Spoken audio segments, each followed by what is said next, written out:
നമസ്കാരം. CCTV വാർത്തയിലേക്ക് സ്വാഗതം. സാങ്കേതിക മികവിന്റെ പുതുചരിത്രം. കേരളത്തിലെ ആദ്യ MPLS സബ് ഡിസ്ട്രിബ്യൂട്ടർ നെറ്റ്വർക്ക് എന്ന അഭിമാന നേട്ടത്തിൽ Kunnamkulam CCTV managing director KC Johnson അധ്യക്ഷനായ ചടങ്ങിൽ KCCL MD അനിൽ മംഗലത്ത് MPLS പ്രഖ്യാപനം നടത്തി. ചടങ്ങിൽ തിരുവോണ സമ്മാന പദ്ധതിയുടെ ഉദ്ഘാടനവും 1.5 ലക്ഷം ബ്രോഡ്ബാൻഡ് വരിക്കാർ എന്ന അഭിമാന നേട്ടത്തിന്റെ പ്രഖ്യാപനവും നടന്നു. തിരുവോണ സമ്മാന പദ്ധതി ഉദ്ഘാടനം കേബിൾ TV ഓപ്പറേറ്റേഴ്സ് അസോസിയേഷൻ സംസ്ഥാന ജനറൽ സെക്രട്ടറി PB സുരേഷും 1.5 ലക്ഷം ബ്രോഡ്ബാൻഡ് വരിക്കാർ എന്ന നേട്ടത്തിന്റെ ഔദ്യോഗിക പ്രഖ്യാപനം Thrissur Kerala vision MD T ജയപ്രകാശും നിർവഹിച്ചു. കേബിൾ TV ഓപ്പറേറ്റേഴ്സ് അസോസിയേഷൻ, അനുബന്ധ സ്ഥാപനങ്ങൾ, വിവിധ ബ്രോഡ്ബാൻഡ് സേവനദാതാക്കൾ തുടങ്ങിയവയുടെ പ്രതിനിധികൾ ചടങ്ങിൽ സംസാരിച്ചു. സാങ്കേതിക സേവന രംഗത്ത് പ്രവർത്തിക്കുന്ന CCTV ജീവനക്കാരെ ചടങ്ങിൽ ഉപഹാരം നൽകി ആദരിച്ചു. CCTV ഡയറക്ടർ NV അബ്ദുസമദ് സ്വാഗതവും ചെയർമാൻ KR അനന്തരാമൻ നന്ദിയും പറഞ്ഞു.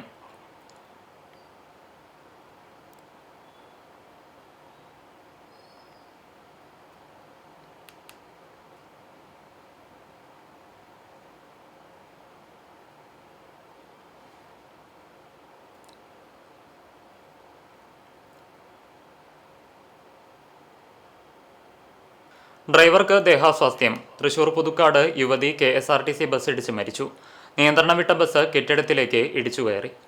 പുതുക്കാട് കാഞ്ഞൂർ സ്വദേശി പൊരന്തരപ്പള്ളി വീട്ടിൽ റോയ്സന്റെ ഭാര്യ 48 വയസ്സുള്ള സിന്ധുവാണ് മരിച്ചത്. തിങ്കളാഴ്ച രാവിലെ 7ഓടെ പുതുക്കാട് സെന്ററിലായിരുന്നു അപകടം. ചാലക്കുടിയിലേക്ക് പോയിരുന്ന ഓർഡിനറി ബസ്സാണ് അപകടത്തിൽപ്പെട്ടത്. പുതുക്കാട് സ്റ്റോപ്പിൽ നിന്ന് മുന്നിലേക്കെടുക്കുന്നതിനിടെ ബസ് ഡ്രൈവർക്ക് തലകറക്കം അനുഭവപ്പെടുകയായിരുന്നു. നിയന്ത്രണം വിട്ട ബസ് വഴിയോരത്തുകൂടി നടന്നു പോകുകയായിരുന്ന സിന്ധുവിനെ ഇടിച്ചു തെറിപ്പിച്ച ശേഷം ദേശീയപാതയോരത്തുള്ള ചായക്കടയിലേക്ക് ഇടിച്ചു കയറി. റോഡിൽ വീണ സിന്ധുവിന്റെ തലയിലൂടെ ബസിന്റെ പിൻചക്രങ്ങൾ കയറിയിറങ്ങി. ബസ് പാഞ്ഞു വരുന്നത് കണ്ട് ചായക്കടയുടെ മുമ്പിൽ നിന്നിരുന്നയാൾക്ക് ഓടിമാറുന്നതിനിടെ വീണ് പരിക്കേറ്റു. കെട്ടിടത്തിന്റെ കോൺക്രീറ്റ് ഭിത്തിയിൽ ഇടിച്ചാണ് ബസ് നിന്നത്. പരിക്കേറ്റ സിന്ധുവിനെയും ബസ് ഡ്രൈവറെയും നാട്ടുകാർ ചേർന്ന് പുതുക്കാട് താലൂക്ക് ആശുപത്രിയിൽ എത്തിച്ചെങ്കിലും സിന്ധുവിന്റെ ജീവൻ രക്ഷിക്കാനായില്ല. രാജഗിരി ആശുപത്രിയിൽ ജോലി ചെയ്യുന്ന മകൾ ആൻമരിയയെ ബസ് കയറ്റിവിട്ട ശേഷം നടന്നുവരുന്നതിനിടെയാണ് അപകടം.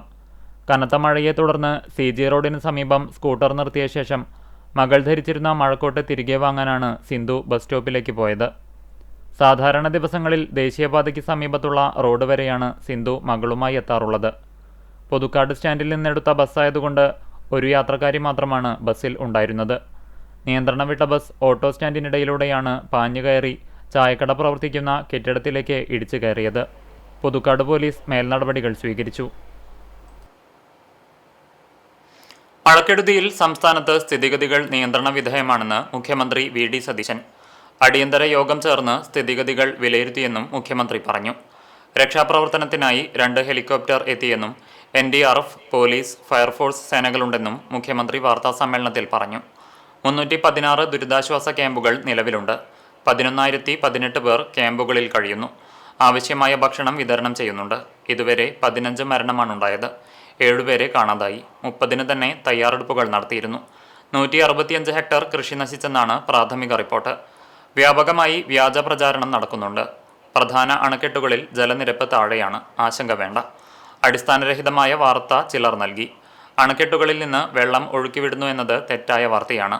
അതിനെതിരെ നടപടി സ്വീകരിക്കുമെന്നും മുഖ്യമന്ത്രി പറഞ്ഞു.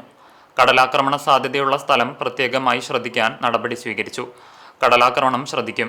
മരിച്ചവരുടെ സംസ്കാര ചടങ്ങുകൾക്കായി 10,000 രൂപ നൽകും. വീടുകളിൽ വെള്ളം കയറിയവർക്ക് 10,000 രൂപ അടിയന്തര സഹായം നൽകും. ജീവനോപാധി നഷ്ടപ്പെട്ടവർക്ക് പ്രതിസന്ധി തീരുന്നതുവരെ 300 രൂപ വീതം ധനസഹായം നൽകുമെന്നും മുഖ്യമന്ത്രി പറഞ്ഞു. കടവല്ലൂർ പഞ്ചായത്ത് സാമ്പത്തിക തട്ടിപ്പ് ഭരണസമിതിയുടെ ഒത്താശയോടെയാണെന്ന് KPCC സെക്രട്ടറി CC ശ്രീകുമാർ ആരോപിച്ചു. UDF നേതൃത്വത്തിൽ പഞ്ചായത്തിന് മുന്നിൽ നടത്തിയ പ്രതിഷേധ ധർണ ഉദ്ഘാടനം ചെയ്യുകയായിരുന്നു അദ്ദേഹം. സാമ്പത്തിക തട്ടിപ്പ് കേവലം ഒരു ജീവനക്കാരൻ മാത്രം വിചാരിച്ചാൽ നടക്കില്ല. K-സ്മാർട്ട് വഴി പണം സ്വീകരിച്ചാൽ 7 ദിവസത്തിനകം അക്കൗണ്ടിൽ വരവ് വെച്ച് ധനകാര്യ സ്റ്റാൻഡിംഗ് കമ്മിറ്റി കണക്കുകൾ പരിശോധിച്ച് പാസാക്കണം. ഇത്തരം നടപടിക്രമങ്ങൾ നടക്കുമ്പോൾ തട്ടിപ്പ് പുറത്തു വരാഞ്ഞത് പഞ്ചായത്ത് ഭരണസമിതിക്ക് തട്ടിപ്പിൽ പങ്കുള്ളതുകൊണ്ടാണെന്നും അദ്ദേഹം പറഞ്ഞു. പഞ്ചായത്ത് ജോയിന്റ് ഡയറക്ടറെ പഞ്ചായത്ത് പ്രസിഡന്റ് സന്ദർശിച്ച് പണം തിരിച്ചടച്ചാൽ നിയമ നടപടികൾ അവസാനിപ്പിക്കാം എന്ന് പറഞ്ഞത് ഭരണസമിതിയുടെ അഴിമതി മൂടിവയ്ക്കാനാണ്. മരിച്ചവർക്കും സ്ഥലത്തില്ലാത്തവർക്കും ക്ഷേമ പെൻഷൻ വിതരണം ചെയ്തത് മറ്റൊരു തട്ടിപ്പാണ്. കടവല്ലൂർ പഞ്ചായത്തും സർവീസ് സഹകരണ ബാങ്കും ഏജന്റുമാരും ചേർന്നുള്ള ഈ തട്ടിപ്പും അന്വേഷിക്കേണ്ടതുണ്ട്. അതുകൊണ്ടുതന്നെ ആഭ്യന്തര വിജിലൻസ് അല്ല, കടവല്ലൂർ പഞ്ചായത്തിലെ സാമ്പത്തിക തട്ടിപ്പിനെക്കുറിച്ച് സമഗ്രമായ അന്വേഷണം കേരള പോലീസിന്റെ വിജിലൻസ് വിഭാഗം തന്നെ നടത്തേണ്ടതുണ്ടെന്നും ശ്രീകുമാർ കൂട്ടിച്ചേർത്തു. മണ്ഡലം UDF chairman PK Devadas, UDF convener Nasar Kadavallur, panchayat പ്രതിപക്ഷ നേതാവ് നിഷ അരേഗത്ത്, യൂത്ത് ലീഗ് നിയോജക മണ്ഡലം secretary NH Jaleel, block Congress secretary MM Abdul, മണ്ഡലം കോൺഗ്രസ് ഭാരവാഹികൾ, പഞ്ചായത്ത് മെമ്പർമാർ തുടങ്ങിയവർ സംസാരിച്ചു. CPM തൈക്കാട് ലോക്കൽ കമ്മിറ്റിയുടെ നേതൃത്വത്തിൽ കാർബൺ ന്യൂട്രൽ മണലൂർ എന്ന വിഷയത്തിൽ സെമിനാർ സംഘടിപ്പിച്ചു.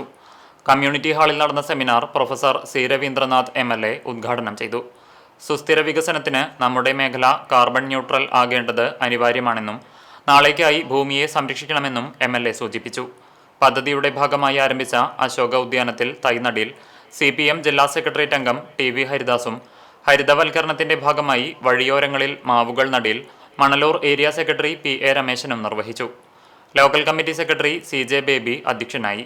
CPM ഏരിയ കമ്മിറ്റി അംഗങ്ങളായ PG Subidas, MA Shaji, local committee അംഗങ്ങളായ CK Sadanandan, TE James, Guruvayur നഗരസഭ കൗൺസിലർമാരായ ബിന്ദു അജിത് കുമാർ, രജിത സുധീഷ്, ജാബിറ ഷിഹാസ് എന്നിവർ സംസാരിച്ചു.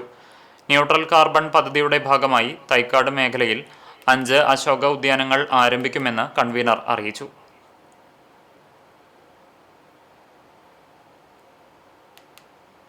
തദ്ദേശ സ്ഥാപനങ്ങളുടെ പ്ലാൻ ഫണ്ട് വെട്ടിക്കുറച്ച സംസ്ഥാന സർക്കാരിന്റെ നടപടിക്കെതിരെ പ്രതിഷേധിച്ച് LDF എരുമപ്പെട്ടി പഞ്ചായത്ത് കമ്മിറ്റിയുടെ നേതൃത്വത്തിൽ എരുമപ്പെട്ടി പഞ്ചായത്ത് ഓഫീസിലേക്ക് മാർച്ചും ധർണയും നടത്തി.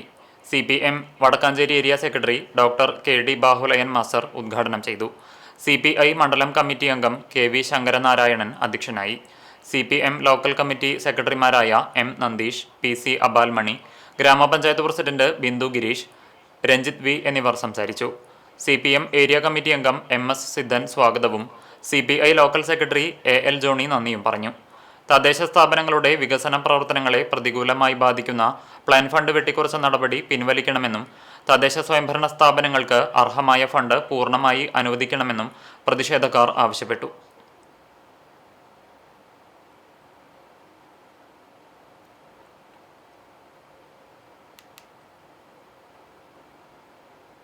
ഇന്നത്തെ സ്വർണ്ണവില നിങ്ങൾക്കായി സമർപ്പിക്കുന്നത് Malaya gold and diamonds, Malaya junction, Kunnamkulam. സ്വർണം ഗ്രാമിന് 13,220 രൂപ, പവന് 1,05,760 രൂപ. ഇന്നത്തെ സ്വർണ്ണവില നിങ്ങൾക്കായി സമർപ്പിച്ചത് Malaya gold and diamonds, Malaya junction, Kunnamkulam. വെള്ളി ഗ്രാമിന് 235 രൂപ. ചരമം. ഗുരുവായൂർ കിഴക്കേ നടയിൽ പാലിയത്ത് ലീല നിര്യാതയായി. 78 വയസ്സായിരുന്നു. ഗുരുവായൂർ അർബൻ ബാങ്ക് റിട്ടയേർഡ് ജീവനക്കാരിയാണ്. സംസ്കാരം തിങ്കളാഴ്ച വൈകിട്ട് 4-ന് ചെറുതുരുത്തി ശാന്തി തീരത്ത് നടത്തും. ബാലൻ നായരാണ് ഭർത്താവ്. കൃഷ്ണപ്രസാദ് മകനാണ്. ഇതോടെ വാർത്താ ബുള്ളറ്റിൻ പൂർണ്ണമാകുന്നു. നമസ്കാരം.